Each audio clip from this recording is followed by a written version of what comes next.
Boa noite a todos, colegas, comunidade de Bento e quem está nos assistindo pela internet. Fora, é um prazer tê-los aqui nas nossas lives da subseção da OAB de Bento Gonçalves e com a ilustre presença do nosso diretor do Foro da Justiça Federal, Dr. Frederico Valdez. Muito obrigado pelo aceite do convite, doutor. E sem mais delongas, nós já vamos começar um bate-papo aí para falar sobre a Justiça Federal em Bento Gonçalves. E também, claro, atingir o Estado como um todo, o TRF4 aí, os poderes, como nós estamos nessa situação de pandemia e também de como a Justiça Federal vai continuar com a vida dela durante esse período e daqui para frente também. Boa noite, seja bem-vindo. Boa noite a todos os ouvintes que estão em casa, o Rodrigo. Uma satisfação, um prazer também estar aqui, podendo conversar um pouco, ouvir. Acho que a gente aprende muito e evolui com perguntas, então acho que vai ser interessante esse bate-papo. A satisfação de estar com a OAB de Bento hoje é muito grande. Até aproveitar aqui, né, Frederico? Nós combinamos de não usar os pronomes de tratamento, né? Estamos no Deixa fora, deixa bate-papo longe. entre amigos aqui e quem está nos assistindo agora fica à vontade para encaminhar questionamentos também ao doutor Frederico.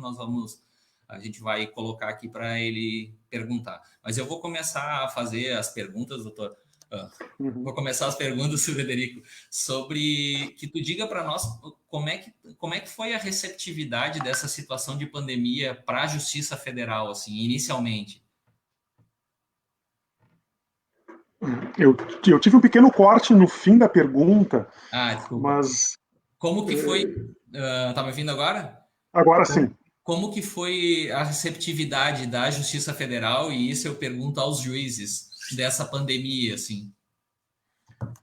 A receptividade em termos assim de, digamos, pessoal, de nós juízes, dos servidores, acho que foi igual a de todo cidadão, de todo profissional. A gente foi um susto, né? A gente no início não sabia o que fazer, né? Como que se ia proceder. Mas logo a gente conseguiu engrenar esse carro porque a gente tem uma facilidade, um know-how ou uma qualidade em termos de serviço muito grande por causa do processo eletrônico. Né? A gente sabe a justiça já desde 2007, né, Isso. Rodrigo? A gente já trabalha com o EPROC, o nosso processo eletrônico. E a gente tem, inclusive, alguns servidores que já trabalhavam à distância, né, servidores que moravam por alguma razão em outro local e que prestavam já um serviço à distância, justamente por essa facilidade do processo eletrônico. Então, a transição para que todos passassem a utilizar desse serviço, dessa possibilidade, assim, eu não diria que foi natural, porque os motivos que nos fizeram chegar a isso são motivos assim ruins, né, digamos, chocantes. É uma questão de emergência mesmo. Mas a adaptação foi dentro do que se poderia esperar nesse quadro todo e com a qualificação desse processo eletrônico que a gente já usa há muitos anos, que se evoluiu muito, né, que, assim, importante de dizer, o EPROC é uma criação da própria Justiça Federal e da Justiça Federal do Rio Grande do Sul. Quer dizer, é um processo, um mecanismo todo sem custo. O custo que se tem é aquele de melhoramento anual, mas não tem uma necessidade de comprar uma tecnologia. Ela foi criada e desenvolvida aqui na Justiça Federal do Rio Grande do Sul. Então, a gente, tão logo se percebeu a necessidade de realmente fechar os prédios, que foi quando nós todos percebemos isso juntos, né? A gente fechou o prédio, mandou todo mundo para casa. Teve uma dificuldade inicial porque alguns não estavam preparados estruturalmente para fazer o serviço de casa, ou seja, precisa de um computador, precisa de um notebook, precisa ter uma estrutura em casa. Em alguns casos, o Tribunal Regional Federal admitiu que alguns aparelhos de computação fossem utilizados por servidores nos primeiros dias, até que eles tivessem condição de adquirir os seus computadores. Então, houve essa transição, e eu diria que hoje já estamos, digamos assim, nessa nova normalidade que é de fazer o serviço de casa. Vamos falar ainda, porque claro que tem questões que merecem um avanço, precisamos ainda discutir muitas questões, mas, no geral, digamos, diria que talvez 80% do nosso serviço que era prestado presencialmente está sendo prestado agora nessa forma à distância, com a mesma qualidade. Sim. Nós, na Justiça Federal, hoje, nós não temos absolutamente nenhum processo físico mais, né? Nós temos totalmente digitalizada, né? E isso é uma das, como falaste, uma das grandes vantagens que a gente tem da Justiça Federal nesse sentido, né? Então, exatamente. O impacto diretamente, processualmente falando, a gente só teve mesmo na questão dos atos necessariamente presenciais, né, Frederico? Exatamente. Que é isso que nós ainda não estamos conseguindo adaptar, né, essa situação, né? Me conta um pouquinho, Frederico, sobre o que é a conversa de vocês entre os juízes sobre esses atos presenciais, assim, o que seria a ideia de vocês como juiz e também o que vocês vêm recebendo do Tribunal Regional Federal da Quarta Região. Ok. Eu vou primeiro pegar o teu gancho, Rodrigo, da questão da digitalização de todo o acervo nosso. Eu acho que esse é um outro trabalho assim árduo que a gente precisa reconhecer, um trabalho dos servidores da justiça, que assim nos últimos anos, e talvez já faça mais de um ano, que todo o acervo da Justiça Federal está digitalizado, ou seja, aqueles processos que entraram em papel, eles hoje estão todos eles dentro do computador. Então, durante muitos anos ainda, mesmo com o processo eletrônico, a gente tinha vários procedimentos físicos que geravam uma dificuldade até de administração disso. Se fez assim um trabalho concreto para digitalizar tudo e se conseguir. Hoje já não tem nenhum processo que não esteja digitalizado, ao menos aqui na Quarta Região. Sobre o futuro, sobre atos que a gente não pode fazer ainda remotamente. Eu diria assim, talvez não que não possa fazer, que a gente ainda não chegou lá. Né? A gente sabe que tem atos como perícia, que o médico precisa examinar o paciente presencialmente. Tem atos de penhora de bens que um oficial precisa ir numa empresa. Tem atos de audiências que a gente precisa ouvir as pessoas, preferentemente pessoalmente. E esses atos ainda a gente está, digamos, tendo dificuldade de dar prosseguimento a todos. Na questão das perícias, há algumas alternativas a sendo já testadas, ainda com reticência, quer dizer, que é primeiro uma tentativa de perícia à distância.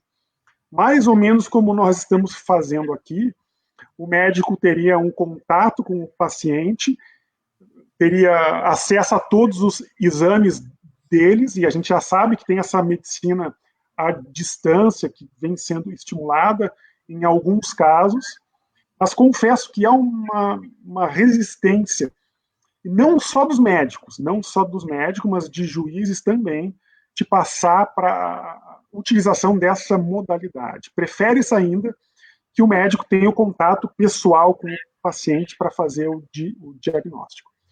Audiências. Temos alguns projetos piloto no Rio Grande do Sul mesmo, com colegas já fazendo audiências à distância. A dificuldade aqui, claro, aquela do como assegurar a incomunicabilidade da testemunha, que é um dos pilares do processo da audiência, né, que essa pessoa não vai acompanhar os depoimentos das outras testemunhas e que não vai, de alguma maneira, ser orientada quando ela for prestar o depoimento dela. Então, alguns colegas já estão iniciando uma tentativa de audiências por esse meio, como nós estamos fazendo aqui, né? Mas eu diria que a grande parte dos colegas ainda resiste bastante a isso, repito, por essa questão de preservação desses princípios que regem a oitiva de testemunhas. O que a gente pode imaginar a escolha? Todo esse quadro nos traz uma escolha que não é entre o ideal e o ruim. A gente vai fazer uma escolha entre o ruim e o menos ruim. E talvez vá se convencer, a médio prazo, que o menos ruim hoje seja, hoje não, né, em breve, começar a tentar realizar algumas audiências por essa forma à distância, tentando fazer com que esses processos não fiquem parados, sabe-se lá por quanto tempo, né? A gente não sabe quanto tempo ainda vamos ficar nesse sistema de trabalho remoto. Na própria Justiça Federal, né, Frederico, a gente está vendo que existem muitas mudanças, né, pelo próprio tribunal, né, que nessa semana, se não me engano, foi segunda-feira ou sexta-feira, saiu uma resolução de fechamento do tribunal, fechamento das varas, né, em Porto Alegre, e isso, o impacto, como é que o impacto psicológico que a gente recebe, nós como operadores do direito, fica aquela, meu Deus, agora fechou, vai fechar tudo, vai parar tudo de uma vez, né? E é importante até, como eu havia te falado, muitos comentários aqui dando os parabéns para a Justiça Federal pelo trabalho, pelo belo trabalho que vem fazendo pelo processo eletrônico e também pelo atendimento que a gente tem na Justiça Federal em Bento, propriamente dito aqui. Depois eu vou colocar aqui para tu enxergar também, de colegas que atuam na Justiça Federal. Como eu te falei, eu ganhei a aposta, até a primeira pergunta foi do Felipe. Sim, ganhaste essa. Eu cobrei dele, ele disse como é que não veio da pergunta ainda, né? Mas eu acredito que mais ou menos do que tu havia falado é a resposta do que ele está dizendo aqui, né? Por que eu faço esse comparativo, né, Frederico? Por o quanto a advocacia, e não digo só a advocacia, a sociedade como um todo está perdendo com a justiça estadual não ser informatizada, né? Porque a gente tem um número ínfimo de processos eletrônicos hoje na justiça estadual, né? E nós, como dirigentes de ordem, a gente bate muito no Tribunal de Justiça do Estado, dizendo, pô, olha aí, ó, agora que a gente podia estar como a Justiça Federal, nós estamos aí batendo cabeça, torcendo para que vocês consigam resolver essa situação para voltar aos processos, né? A tua sensação é essa, que o ramo da justiça que menos teve efeitos negativos, Frederico? Eu concordo com o Felipe, doutor Felipe, concordo contigo, não tenho nenhuma dúvida que a Justiça Federal é a que menos está padecendo por este problema, embora tenhamos problemas, sim, eu já disse que tem questões que estão paradas e que a gente tem que pensar em como fazer isso andar de alguma forma. A verdade é que, comparando com outros setores, essa informatização de todos os nossos processos nos coloca numa posição de vantagem, sim, não tenho dúvida nenhuma. Se a gente pode tentar ver alguma coisa, algo positivo de tudo isso que estamos passando, talvez seja essa conscientização, essa exortação da prática, né, da exigência da prática, de que os outros setores da justiça brasileira implementem o processo eletrônico logo, para ontem, não é mais para hoje, né? Não é mais para amanhã, é para ontem. Infelizmente, é um trabalho que ainda não foi feito. É claro, vamos lá, eles têm as dificuldades deles, não vamos aqui fazer um julgamento de setores da justiça que tem uma quantidade de trabalho gigantesca, que tem dificuldades de estrutura, que tem dificuldades de pessoal. Não é isso que nós estamos fazendo. A gente sabe do valor dos outros ramos e a gente sabe das dificuldades que eles têm. Mas veja bem, a gente começou esse trabalho de digitalização já disse, em 2007. Inclusive, quem me lembrou foi o Rodrigo, enquanto conversávamos antes. Passou tanto tempo que eu nem me lembrava mais quando que começamos esse processo. Então, talvez aqui a única crítica mais concreta que possa se fazer é por que não começaram isso com afinco antes, bem antes?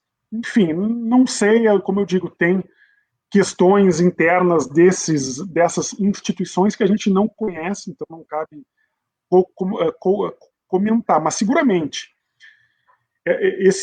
a gente sabe que o ano passado o Tribunal de Justiça deu uma regulamentação, inclusive já dando prazos para a digitalização de processos, né? Quer dizer, já tem um plano em curso, mas talvez por ter começado um pouco tarde, ou demorado um pouco, a Justiça Estadual vai sofrer um pouco mais nesse período agora, e, como eu digo, que isso sirva de lição para todos nós, né? Vamos aderir aos avanços da tecnologia. O processo eletrônico está aí há muitos anos, basta a gente se adequar a ele e ter a consciência de que é um instrumento que vai nos facilitar muito o trabalho. Como eu digo, o processo está no computador. Eu entrei na justiça em 2001. Na realidade, eu entrei antes, eu entrei em 2000, porque eu fui promotor de justiça. Eu fui promotor em Sananduva, que é perto de Passo Fundo. Eu sou de Porto Alegre. Eu era de Porto Alegre, agora eu sou de Bento já, minhas filhas são daqui. Eu me considero mais de Bento do que de Porto Alegre. Eu me lembro que eu saía de Sananduva de carro com processos no banco de trás, com aquele medo todo, a gente, né, vá que dê um assalto, um problema e que eu perca algum processo. Isso eu estou falando em 2000. Né? Então, se você pensar que hoje, em 2020, provavelmente tenha colega que ponha processos físicos no banco de trás do carro para viajar, a gente tem que pensar, não, peraí, alguma coisa faltou, né? Algo nesse processo talvez tenha faltado, atrasado um pouco. Então, que pelo menos agora, daqui para frente, as justiças todas, de todos os estados, se conscientizem que o processo eletrônico é não só um ganho, ele é essencial em qualquer situação para dar uma prestação jurisdicional mais efetiva, independente de ter pandemia ou não. Mesmo que a pandemia termine, o processo eletrônico é um instrumento mais prático, mais ágil para se dar celeridade aos nossos processos, ao nosso trabalho todo. Agora eu tenho vou encaminhar para perguntas específicas assim. Na tua opinião, Frederico, qual é a tua receptividade das audiências de instrução virtuais, assim? O teu sentimento como juiz, assim? Como é que é a tua receptividade? O que seria a tua ideia de aplicação nesse caso? Eu estou perguntando pro Frederico, eu não estou perguntando o que a Justiça Federal quer, sabe? Mas assim, qual é o teu sentimento sobre isso? É fácil, Rodrigo, assim, o meu sentimento é muito similar àquele que eu disse antes. Talvez até Freud explique, eu estivesse interpretando a minha sensação, mas eu tenho uma reticência, assim. Assim, a gente... o uso do cachimbo entorta a boca. Né? Então, como eu disse, eu estou nessa aí, a gente está nessa há muitos anos, né? E a gente tem uma prática que é de fazer a audiência presencial. E a gente sabe-se, que sem a pessoa que você quer inquirir, quer dizer, quando ela não está na sua frente, você tem o mínimo controle do entorno, do que está havendo no local em que ela está. Veja bem, a gente está falando aqui, né? Vocês não sabem o que tem do meu lado esquerdo, ninguém sabe o que tem do meu lado direito e ninguém sabe o que tem na minha frente. Então é só a gente jogar isso para uma oitiva de uma testemunha. Olha, eu vou fazer uma coisa. Vocês viram, eu fiz um mute e aí tudo que seria dito aqui não entraria no áudio. Como é que eu vou ter controle disso? E eu não estou falando, né, antes que alguém entenda mal, eu estou falando que os advogados vão se prestar a dar orientação ao longo de uma audiência. Não, mas essa pessoa está depondo relativamente ao interesse de alguém. Então, quem está junto ali? Como que eu vou saber se essa pessoa está sozinha na sala ou não? E como que eu vou saber se não tem alguém dando informações para ela? Então, assim, em resumo, eu tenho uma reticência muito grande. O que não impede, isso não é incompatível com reconhecer que a nossa situação é extraordinária. E eu acho que talvez seja mais prejudicial ao cidadão e à prestação jurisdicional, que a gente simplesmente diga que não vai fazer audiência enquanto a gente não sair dessa situação.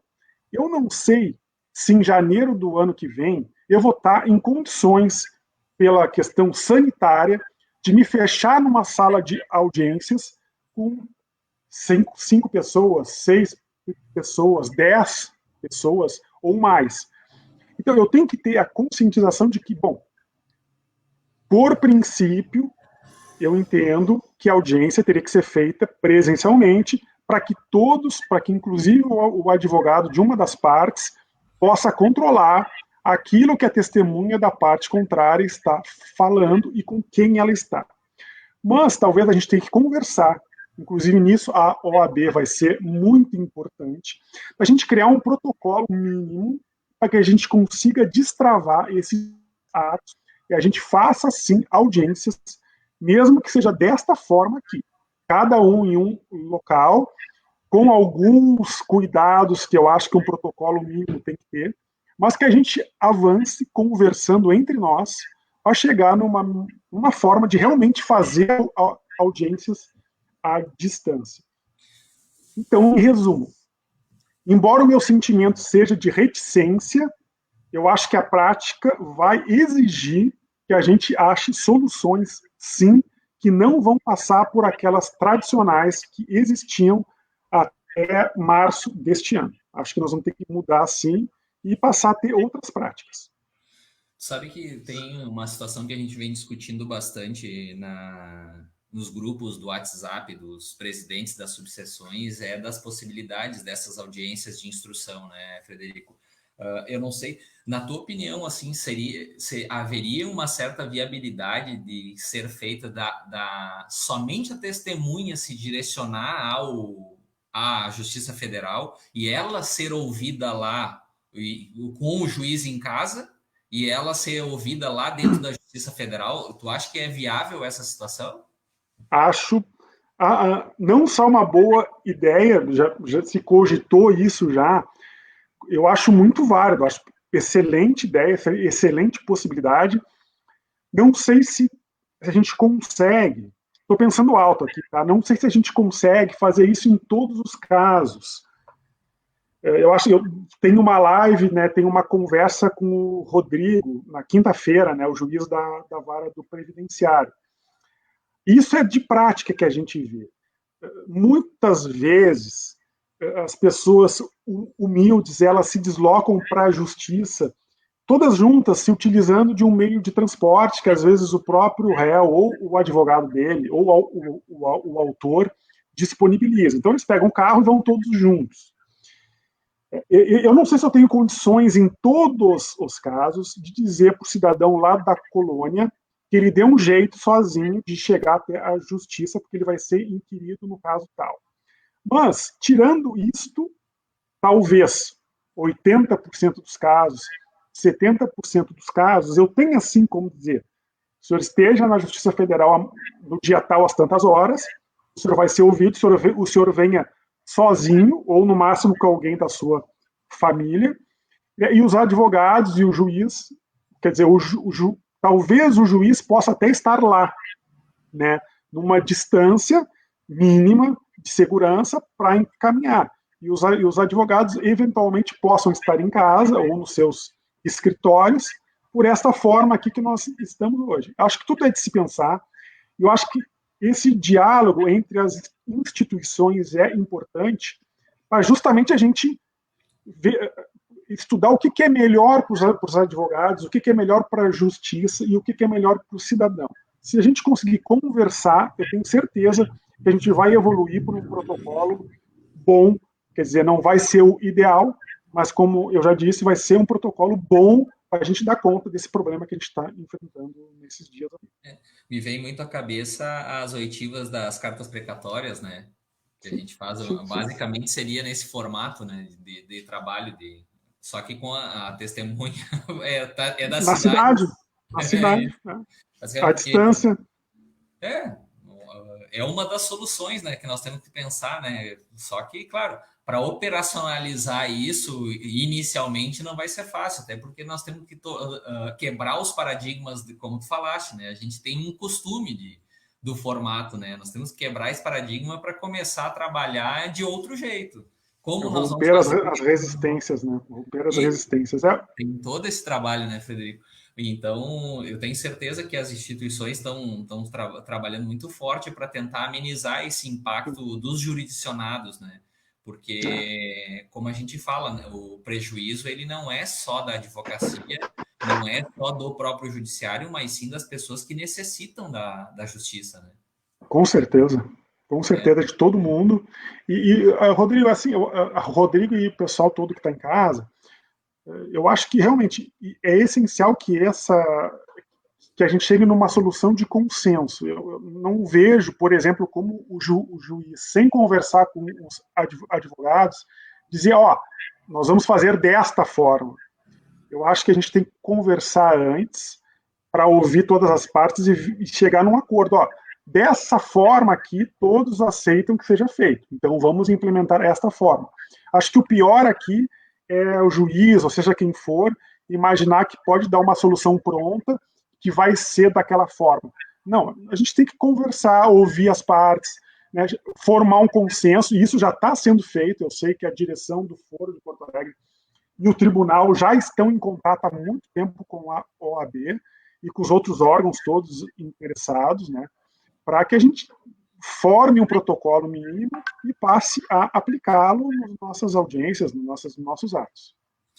E com essas situações, as resoluções dos atos normativos e tudo mais que estão sendo expedidos tanto pelo CNJ e pelo TRF4, vocês como juízes de primeiro grau, vocês não se sentem um pouco atados para tomar esse tipo de decisão e organizar esse procedimento? Um pouco sim, Rodrigo, um pouco sim, não tem como dizer que não. Na realidade é algo que já vem há muito tempo, em alguma forma incomodando um pouco os juízes, esse talvez excesso de regulação, de interferência, não na atividade do juiz pessoal, pessoa, mas da instituição. Quer dizer, então o meu tribunal aqui, ou a direção do Foro do Rio Grande do Sul, será que não pode ter um outro encaminhamento, uma outra ideia? Será que tem que se receber algo pronto de cima, que daqui a pouco não vai atender às nossas peculiaridades? Ou até que daqui a pouco a gente já está mais avançado, né, em relação àquilo que a cúpula lá de Brasília pretende. A gente teve um exemplo muito claro disso há pouco, um risco muito grande, porque o CJF regulamentou o processo eletrônico em todo o Brasil, né, na Justiça Federal. E havia uma indicação de que o CJF fosse impor o processo eletrônico que foi elaborado, parece que no próprio STJ. Como é que é o concorrente do EPROC, Rodrigo? Que eu vou te pedir uma ajuda para ti. Como é que eles PJE, chamam? Hã? o PJE. Isso. Então, a gente teve assim que fazer um trabalho. Por favor. Hã? Não fala nesse nome, por favor. É, exatamente. Danado do PJE. Tinha-se uma ideia de fazer essa harmonização impondo este outro processo para nós aqui, inclusive na quarta região.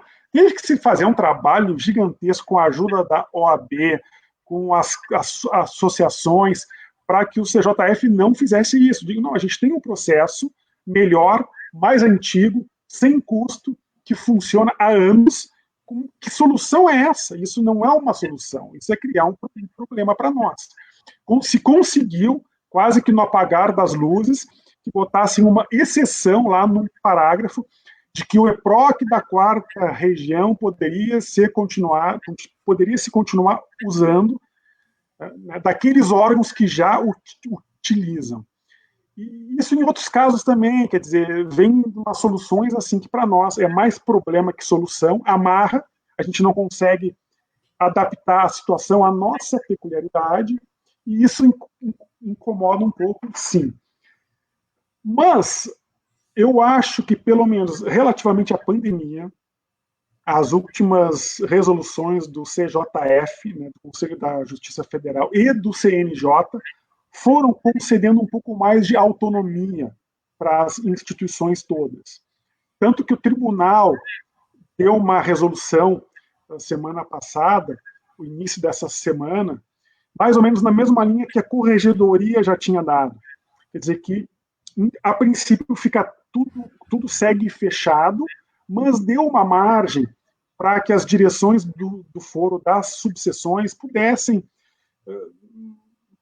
regulamentar algo que dissesse respeito à sua peculiaridade interna, né, à sua situação interna. Então, eu acho que isso já é alguma coisa. Distintas, né, Frederico? A gente tem, no próprio estado do Rio Grande do Sul, nós temos realidades distintas de cada circunscrição, né?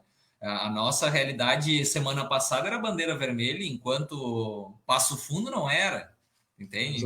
É nesse sentido que eu entendo que o juiz, claro, na grande maioria é o diretor do foro que toma esse tipo de decisão, né? As ordens de serviço e tudo mais. Ele tem que ter uma certa autonomia para decidir o que vai acontecer na região dele, né? Onde a justiça abrange, né?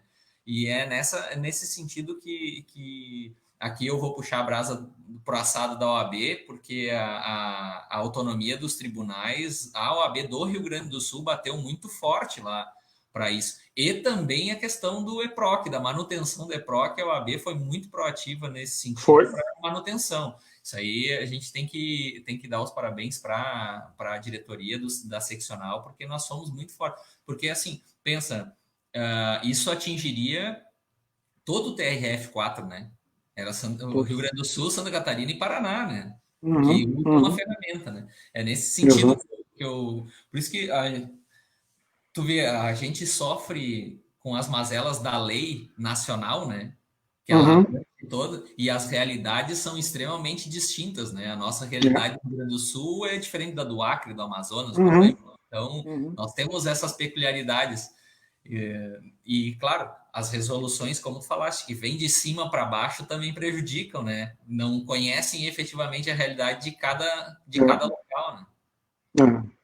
Um exemplo, assim, claro, para a gente perceber, tem algumas subseções do Rio Grande do Sul que estão propondo que as perícias nos casos médicos, em que precisa examinar, fazer um diagnóstico, que essas perícias pudessem ser feitas no consultório do perito, normalmente é o médico. Então, os médicos que estão atendendo no consultório, eles poderiam reservar alguma hora da semana para atender, para fazer as perícias. Isso é uma solução proposta por algumas subseções. Mas, por exemplo, aqui em Bento, eu não sei se 100%, mas olha, bem perto disso, talvez mais de 90% dos peritos nossos, eles não moram aqui em Bento. Eles vêm de outras cidades. Então, essa solução a gente já não pode aplicar. Eu não tenho como mandar um cidadão ir para Novo Hamburgo para ser periciado lá. Quer dizer, esse perito ele vem uma vez a cada 15 dias aqui, passa uma tarde em Bento e faz todas as perícias que cabem a ele. Então, por isso que as soluções elas têm que levar em conta as peculiaridades locais. A gente tem que ter essa margem de adequação.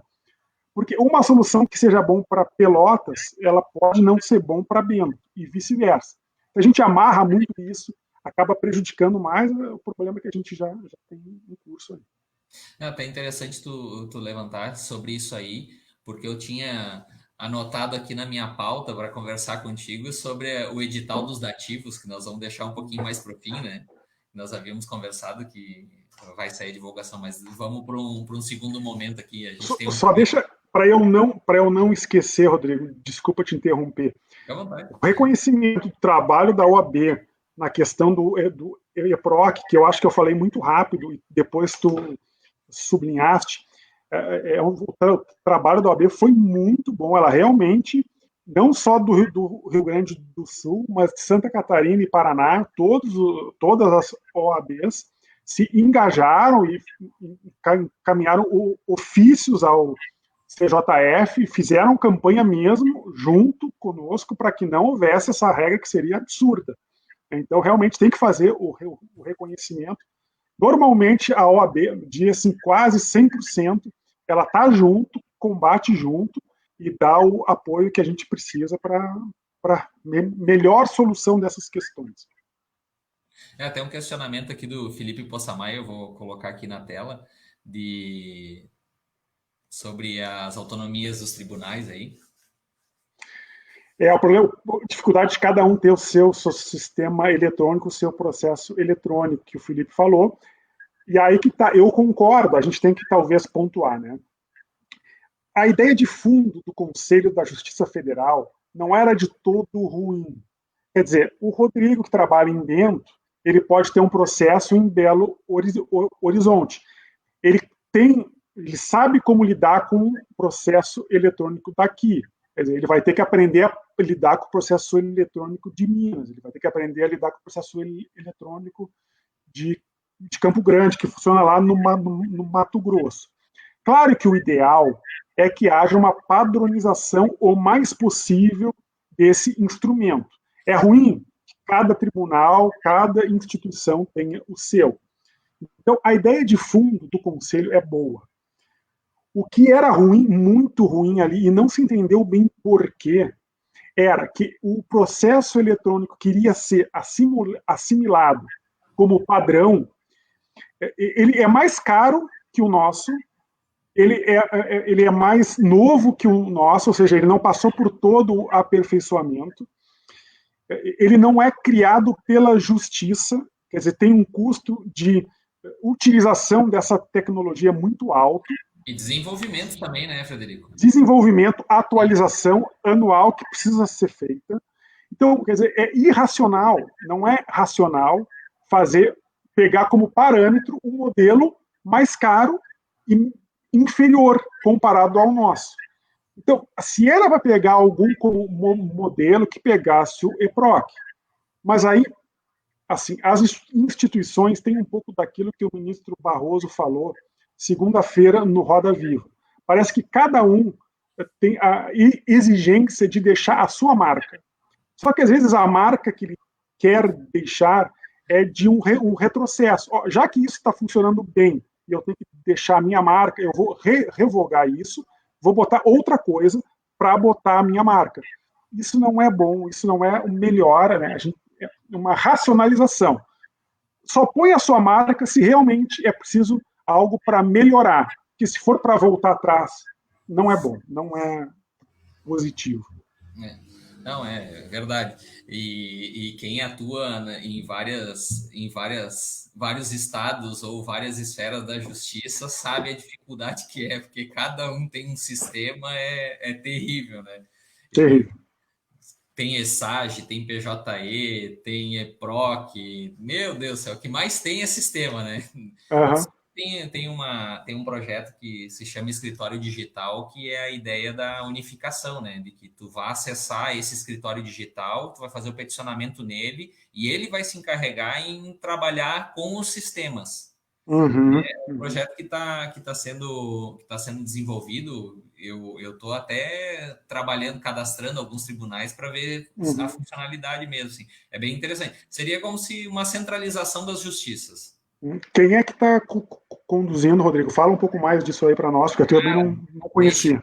Assim, ó, pela informação que eu tenho, é um trabalho feito em conjunto com o CNJ e com a... Deixa eu até ver aqui, já vou te... CNJ e a OAB, tá? Eu vou postar aqui nos comentários. Eu vou colocar o endereço ali para se tu quiseres conhecer. É bem interessante a ferramenta. Interessante. Assim, o advogado ele se cadastra e ele começa a ter acesso a essa ferramenta. Deixa eu achar muita tela aqui, peraí. Vou colocar aqui. Deixa eu cortar o meu endereço. Escritório Digital está postando. Esse endereço aqui, ó, para quem está nos assistindo aqui quiser conhecer, é uma ferramenta desenvolvida, que está sendo desenvolvida com o CNJ e o Conselho Federal da OAB, que é basicamente um centralizador dos tribunais. Eu não vou mais ter o trabalho de entrar no TRF4 para fazer um peticionamento. Eu entro no meu escritório digital e digo lá, ó, essa petição é para tal lugar. E ele vai lá e faz esse trabalho. Então, está se desenvolvendo novas ferramentas, assim como nós temos que desenvolver novos procedimentos, como a gente está falando, né, Frederico? Então, muito interessante. É tudo questão de se acostumar com isso, né? Com essas novas mudanças. A sociedade como um todo tem dificuldade de receber mudanças drásticas, né? Vamos ver, a pandemia foi uma mudança drástica de atitude social, né? Então, agora a gente está num caminho de readequação de vida e também com o próprio judiciário, né? Então, eu acho que a gente está indo bem. Nós estamos um pouco lentos em algumas esferas, mas a gente está indo muito bem. E pelo que eu tenho visto aqui, Frederico, os comentários no Facebook aqui da Justiça Federal praticamente são todas de bom grado, né? Todo mundo dando os parabéns e tal. Até saudar aqui os presidentes que nos acompanham, o Felipe, vários colegas aqui estão participando. Mandar um abraço para todos, muitos amigos. Saudação especial a todos que estão nos acompanhando aí, que bom. A nossa colega Camille, nossa conselheira aqui, está dizendo que está tão difícil a situação que já estão até comercializando o navegador específico para advogado, né?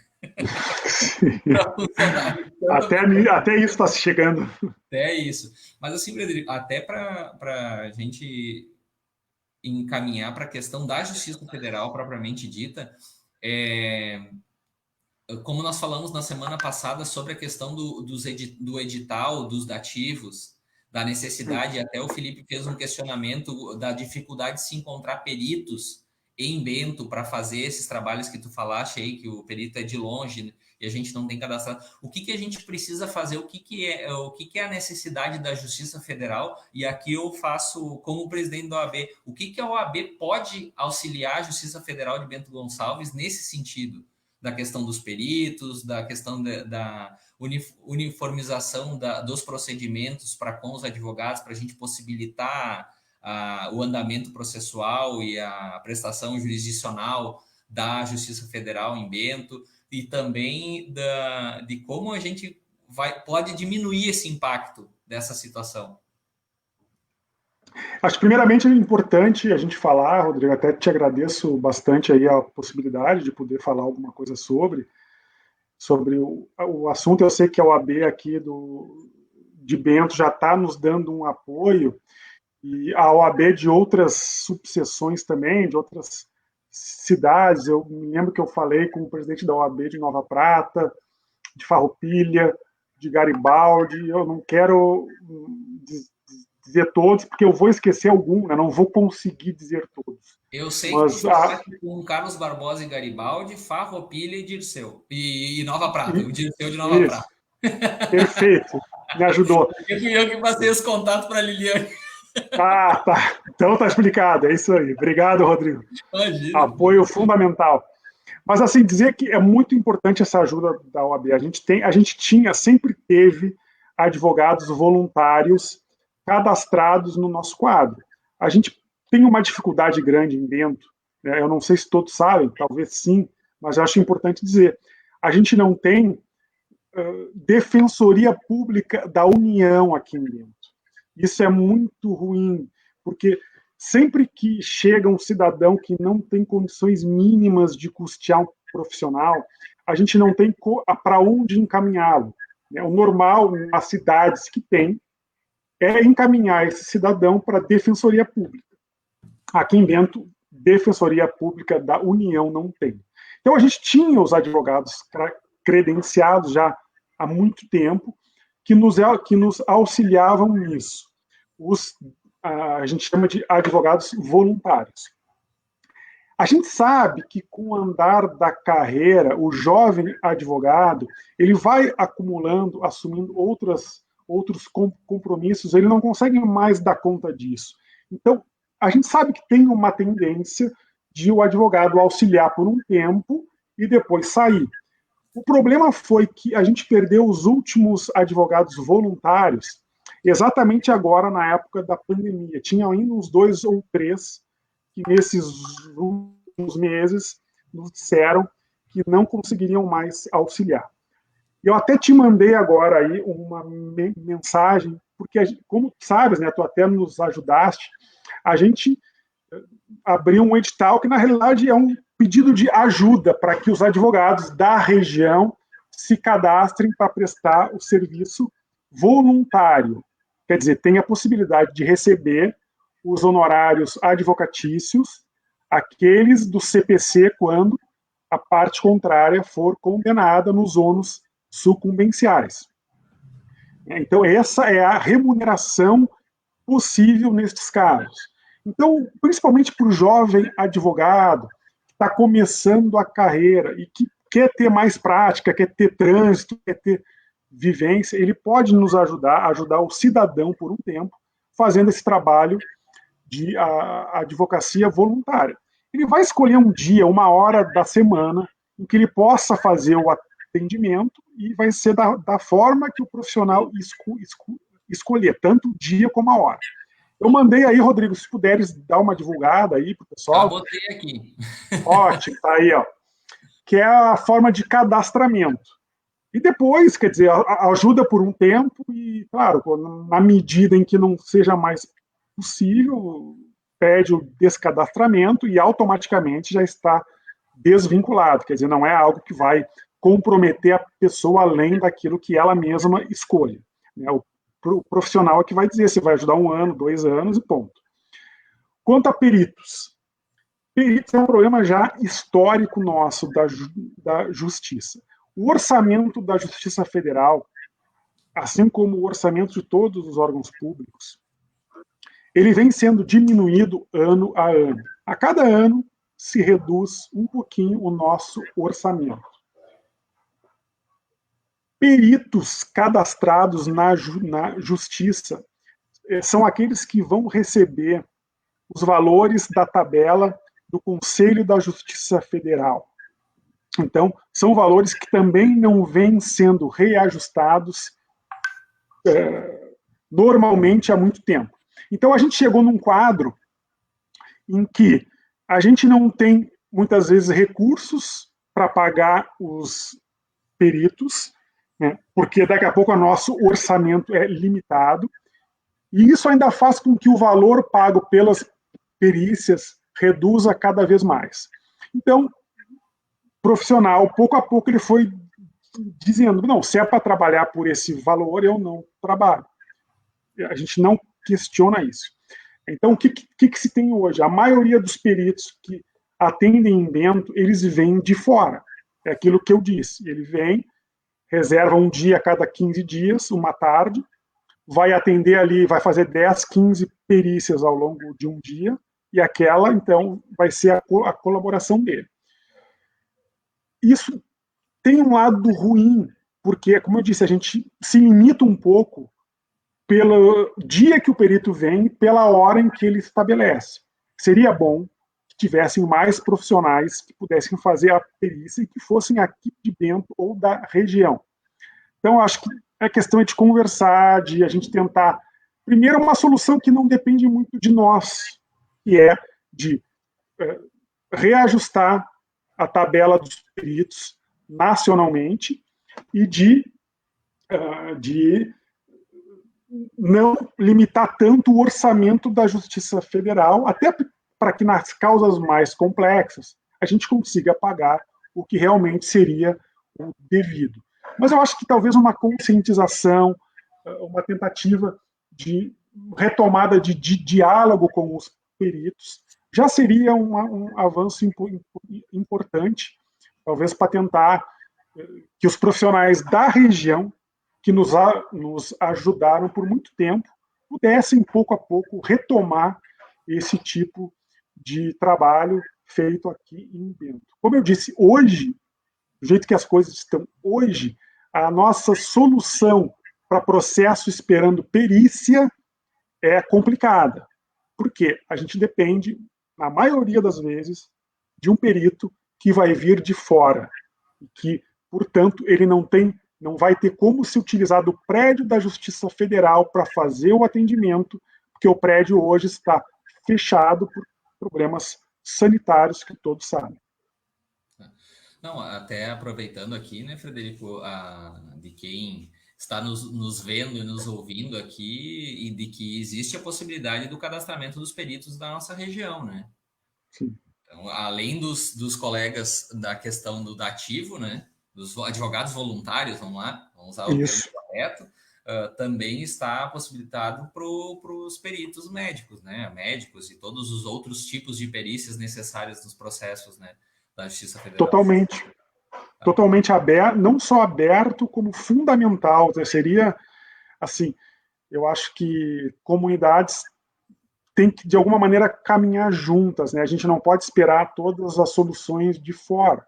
Então, cada um tem, de alguma maneira, eu penso assim, um compromisso de auxiliar a sua comunidade, né? O meio em que ela está. Então, eu acho que nem que a gente tenha que apelar para esse sentimento, para esse senso de civilidade e de compartilhar o seu auxílio, né, em momentos como esse que a gente tem uma dificuldade de outra solução que não seja o profissional aqui de Bento se cadastrar e auxiliar fazendo perícias aqui para a Justiça Federal e para a Justiça Estadual também de Bento e da região, né? Bento, Garibaldi, Nova Prata, enfim, toda a região da subseção.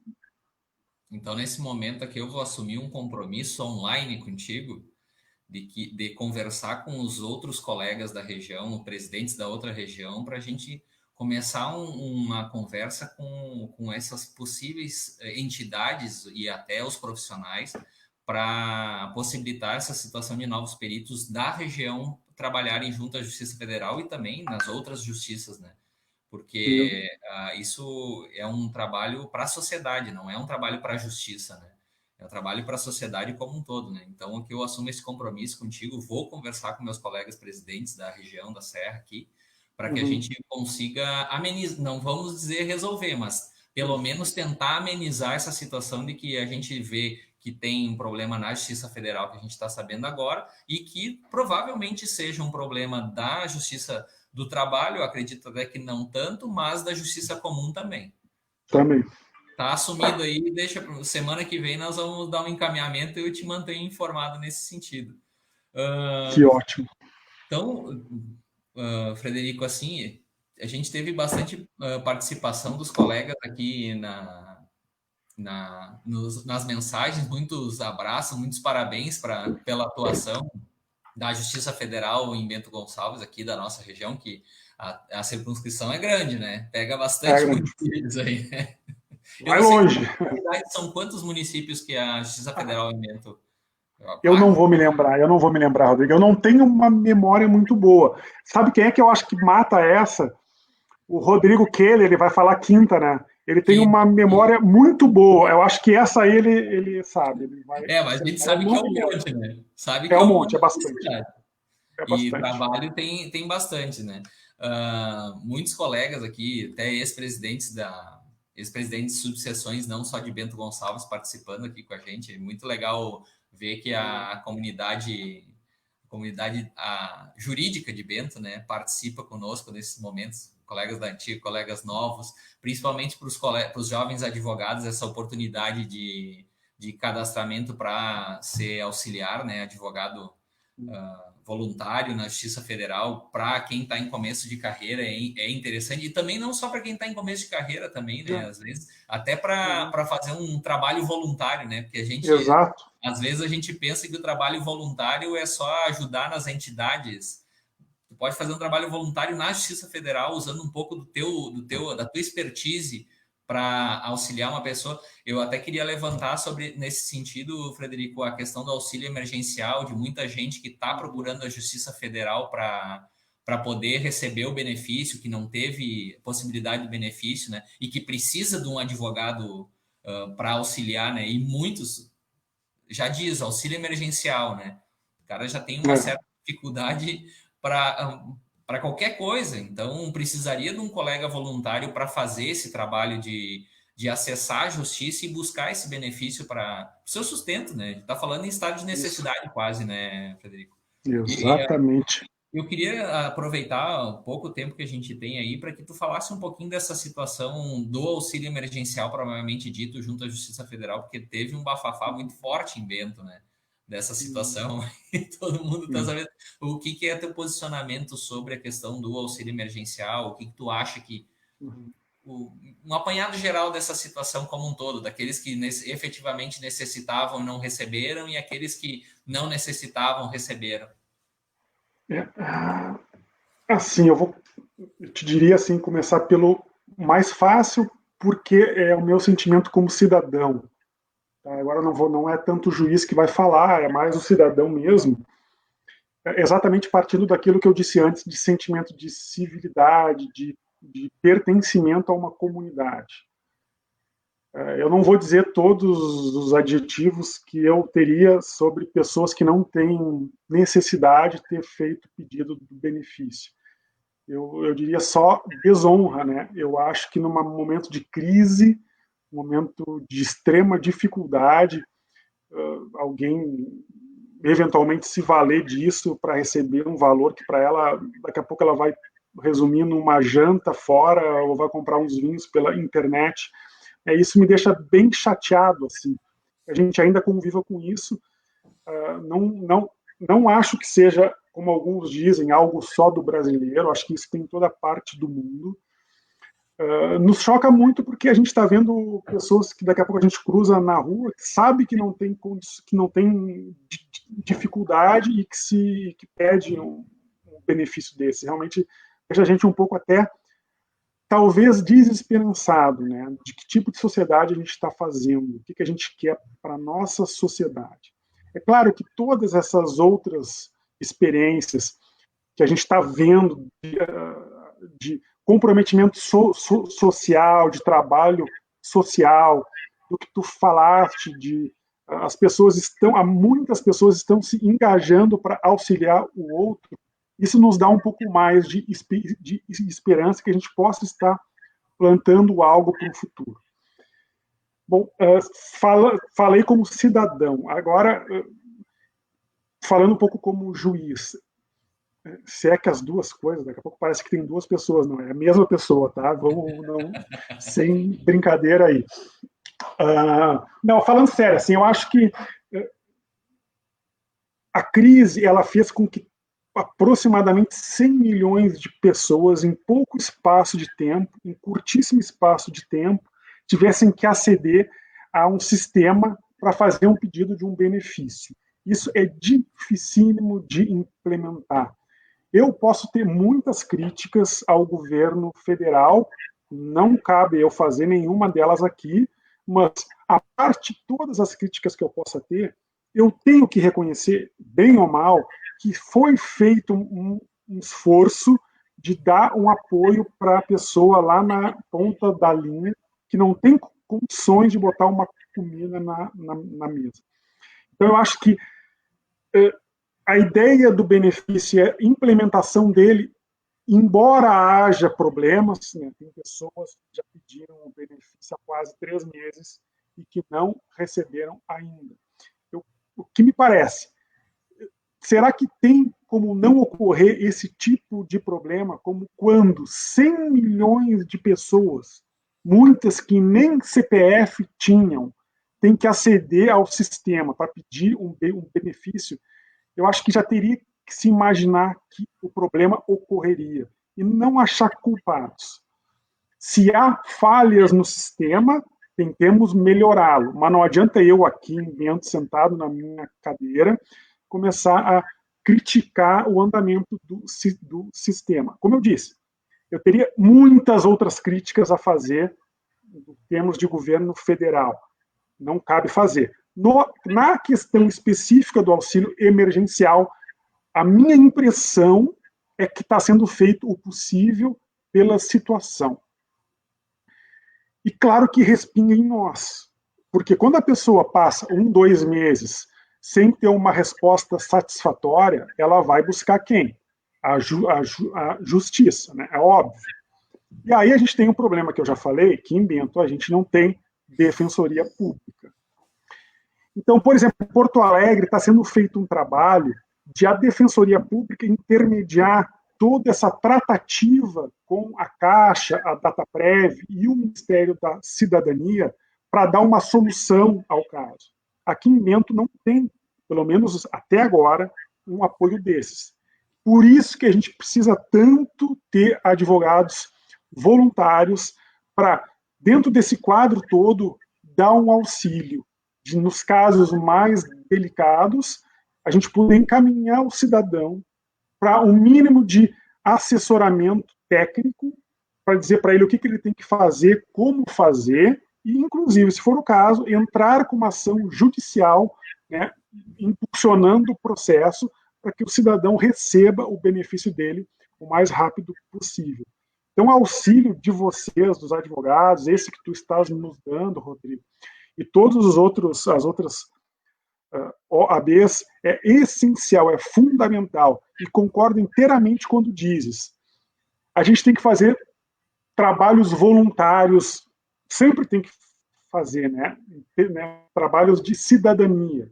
Agora, nesse período, muito mais. Então, talvez um dos principais trabalhos hoje seja o profissional técnico emprestar um pouquinho do seu tempo para auxiliar alguém, porque no fim e ao cabo ele vai estar botando um prato de comida numa mesa que hoje talvez não tenha, né? Eu acho que é isso que a gente tem que ter a sensibilização. Bom, então, Frederico, nós passamos do nosso tempo lá que nós havíamos combinado, né? Sim. E eu quero, antes de te fazer os agradecimentos, te dizer que essa live já atingiu um dos objetivos. Já temos colegas se cadastrando como advogados voluntários. Já acabei de receber pelo WhatsApp aqui, a gente já tem colegas se cadastrando.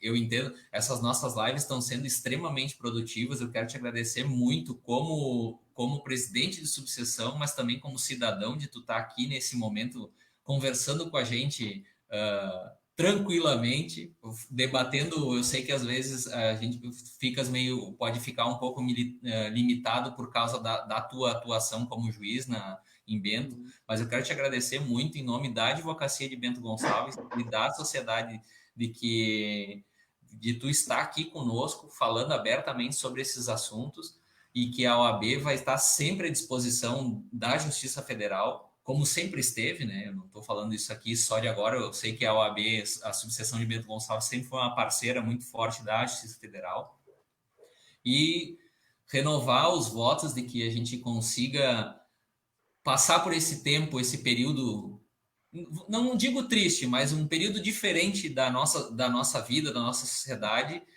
melhor, que nós cresçamos, que nós sejamos mais fortes e principalmente mais solidários com o próximo, né? Te deixo aí os minutos para tu dar os finalmente aí e a gente encerrar a live. Eu quero agradecer também a participação de todos os colegas que nos assistiram. Nós tivemos bastante visualizações aqui. Tá famoso, doutor Frederico. Aí. Muita participação dos colegas. Um grande abraço para todos. Deixo a palavra para ti final aí, Frederico. Eu vou ser bem rápido, Rodrigo. Na realidade, eu quero ressaltar o agradecimento de teres aberto as portas da OAB para a gente poder falar com alguns advogados. Eu acho que isso é o fundamental. Né? Às vezes a gente não se comunica, não se intercomunica como deveria, mas muitas vezes é por a gente não tomar essas iniciativas que tu tomaste. Então, te dar os parabéns à OAB de Bento, de ter tomado, de estar fazendo essas práticas, de estar fazendo esse diálogo.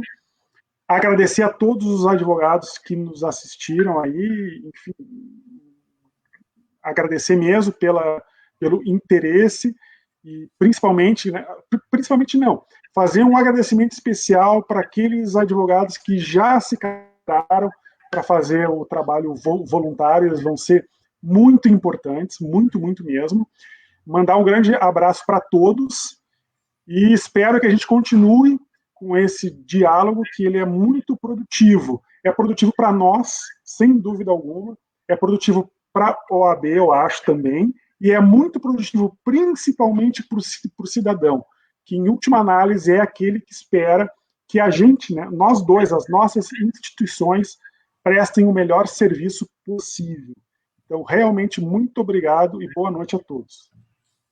Então tá, um abraço, até mais, pessoal. Boa semana. Até quinta-feira na nossa próxima live. Um abraço. Nossa.